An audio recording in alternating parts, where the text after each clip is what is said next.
All right. So continuing on with obstacles to problem solving, um, another this is another one of these real life situations that you've probably encountered where you've displayed functional fixedness, where you can't really see a new use for an existing object.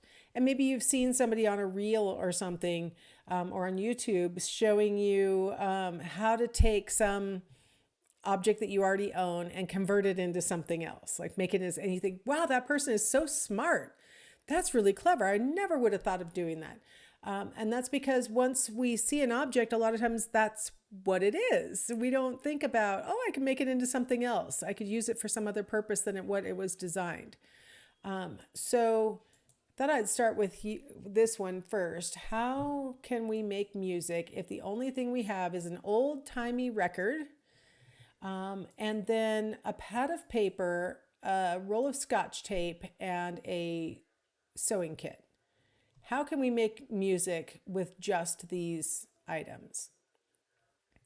Well, and I come from an era where the old timey record was an old timey record thing. Like I listened to record albums until, CDs were finally invented. Woohoo.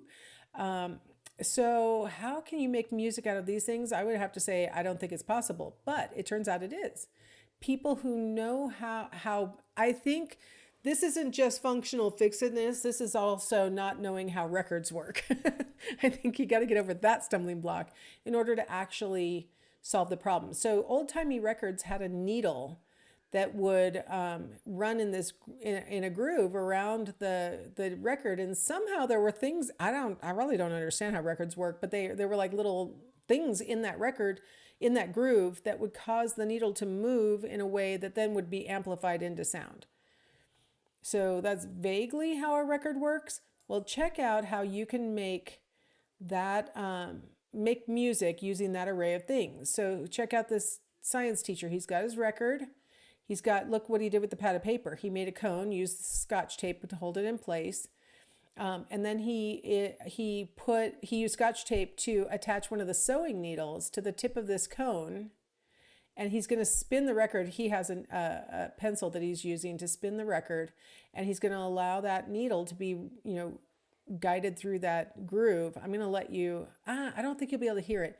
It's only impressive if you get to hear it. So I'll put it in the playlist for you to see how he puts it all together, and you can actually hear what's on the record once he starts spinning it and the needle's touching it. So that's how you make music with those objects, right? I don't know if that's a good example of functional fixedness, because I think you have to get over the stumbling block of I don't know how a record works, right? How about something like this? So in this study, people were provided with a box of matches, a thumbtack, and a candle, and their instruction was that they needed to mount the candle on the bulletin board in a way that would allow the candle to safely burn. So don't just put the thumbtack through the wick and call it done. I have heard students in my classes suggest, oh, well, you can use a match to like soften the end of the candle, embed the thumbtack in that softened wax, and then thumbtack this now horizontal candle to the bulletin board. That's pretty creative, but that's not the safest way to burn a candle, right? Having it horizontal like that. So then when I say, well, that's not the safest way, then I'll have students say, well, soften the side of the candle and embed the thumbtack, the head of the thumbtack into the softened candle wax, and then mount it that way. Well, I don't think the fire next to the bulletin board is the greatest idea we ever had either. So probably that's not a good solution. When I tell you that there were different conditions, some participants were told, here's a box of matches, a thumbtack, and a candle, and I want you to attach this candle to the bulletin board. Others were told, here's a box containing matches. So it was framed a little differently, right? It's no longer a box of matches. It's a box that currently contains matches, a thumbtack, and a candle. People in that second condition much more quickly realized, hey, that box doesn't have to be holding matches, does it? And so they were quicker at breaking their functional fixedness. They started to think about the box being a box, and ultimately solved the problem by thumbtacking the box to the bulletin board, and then putting the candle on the box. You could even, if you want to get extra points and for safety, you could burn the candle a little bit to drip some wax on that box and use it as a little glue to keep it so it doesn't fall over. But by sort of mentally separating it by calling it a box containing matches, you can break that functional fixedness and realize, hey, that's actually a container. That could be a little shelf to hold the candle up. So most people solved the problem. It was just really a matter of how long it took them, and the more functionally fixed they were, the longer the solution took. All right, so that kind of starts to move us a little bit into creativity, right? Because being able to think about a box of matches being a candle holder, being able to think about using things around the house to make a record run. These are kind of creative solutions, aren't they? That's people sort of thinking outside the box, so to speak, right? Creativity is defined as production of novel ideas which are relevant and practical. There's creativity that's artistic, and that's not what we're talking about in this situation. So, there's different ways to define a concept, right? So for cognitive psychologists, creativity is defined as the production of novel ideas which are relevant and practical. So according to Guilford, who was a big intelligence kind of researcher and stuff, he said that there are different kinds of creativity. There's a kind of creativity where your ideas are going to converge. You take the cues or the clues that were provided and you converge them all toward the correct answer. So convergent creativity is where you're able to take the clues or the hints and figure out what the correct answer is. Some of these examples of problems that I've presented to you today have been examples that require convergent creativity, where you're looking to find, well, what would be the correct reordering of these letters to make a real word? Or what would be the correct substitution of letters to solve the cryptogram kind of puzzle? Or what's the correct kind of transformation of these numbers to solve the horse trading problem? Right? Like those are all convergent problems. There's a correct answer and you're trying to figure out what it is. Most of the problems that we confront in life do not have a single correct answer, though, do they? There's lots of possible options. So maybe divergent creativity might help in some of these problem-solving situations. This is where we use the cue to generate novel responses. And maybe if it's a life problem, it might be a novel response that's appropriate for us. Maybe not for everybody. This is the response that would be appropriate for me. So divergent creativity is the kind where you're creating something different. You're not trying to find the one right answer. You're trying to come up with as many answers as you can. A classic divergent creativity test is come up with as many uses for a paperclip as you can. A lot of times, like kindergartners are better at that task than people with college educations, because kindergartners don't censor themselves. They just come up with things. Oh, I could use it to hang something. I could use it as a back scratcher. What is it allowed to be a really big paper clip? Because I could use it as a climbing tower. Just come up with all these solutions to problems because they don't censor themselves. So creativity needs a certain amount in order to generate novel responses, a certain amount of freedom, right? A lack of self-criticism. When we talk about creativity as a concept, we usually measure divergent creativity as the quantity of responses. So like one of the reasons why kindergartners might do better than college students is if we were to just count up how many answers they gave. Kindergartners are going to say a lot of things. How relevant and practical are they? That's probably questionable. So that might be getting at the importance of the solution that they came up with, right? And so they may fail on that part, and the college student may have maybe fewer things that they came up with, but all of them were relevant and important, right? And then there's another measure of creativity that tends to be the kind that we use for measuring like artistic things or scientific explanations or something like that. And that's originality. Like how different is it from what other people generate?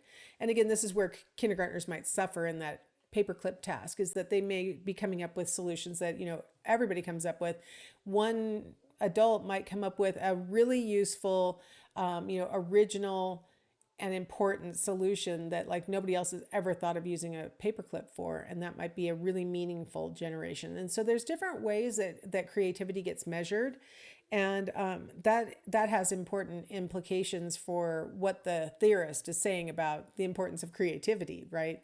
If they think that you have to generate something that's relevant and practical, and they measure creativity just by sheer quantity without judging the relevance and the practicality, that might draw a different conclusion than if you have a person who's saying, okay, it needs to be relevant and practical and original.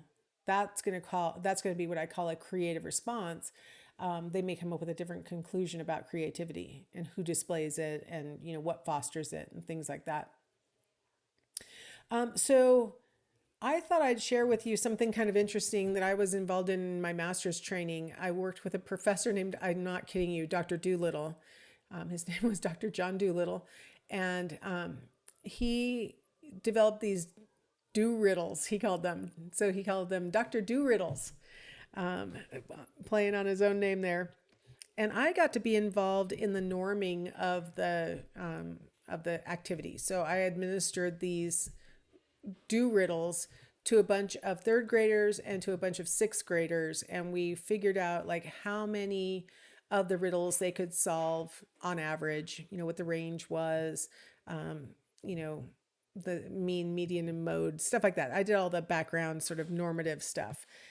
He designed all the riddles. I just did the, testing them out. And so I thought I'd share some of them with you. I'm the boxer's stage or found on a finger. I make the phone shake if you're slow or linger. What am I? Now, keep in mind, these are intended to be answered by sixth graders, and we were hoping to push third graders into having greater abilities by presenting these to them. So hopefully you can answer that one. It's a ring. I drop from the clouds, a king's term of rule. The northernmost deer thinks Santa, not mule. So hopefully you're thinking rain, and notice that those are different words. What falls from the cloud is spelled differently from the name for a king's term of rule, which is spelled differently from a reindeer. But the important thing is that it sounds alike, right? It's homophones. A lace with no frills, a tongue with no talk, a pair that just waits while you find a sock.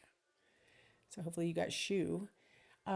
So these riddles were designed to, first off, the intention was to find out where the child was already in solving these kinds of problems.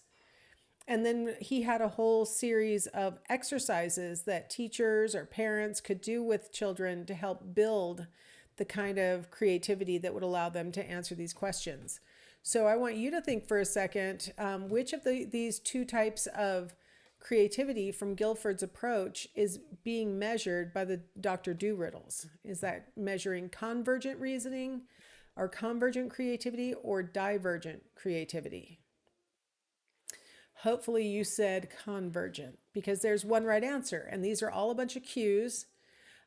What Dr. Doolittle was interested in was not, or what Dr. Doolittle was interested in was not trying to develop creativity as far as being able to generate novel responses.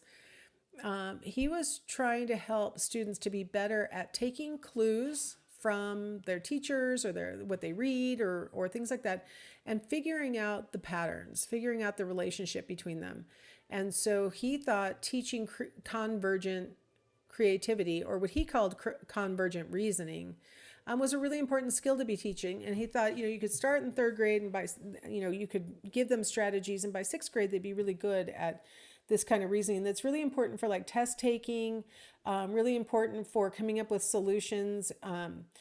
At work, a lot of times, you have to figure out the one right solution that's going to solve the problem, things like that. So he thought it was a really important skill to teach.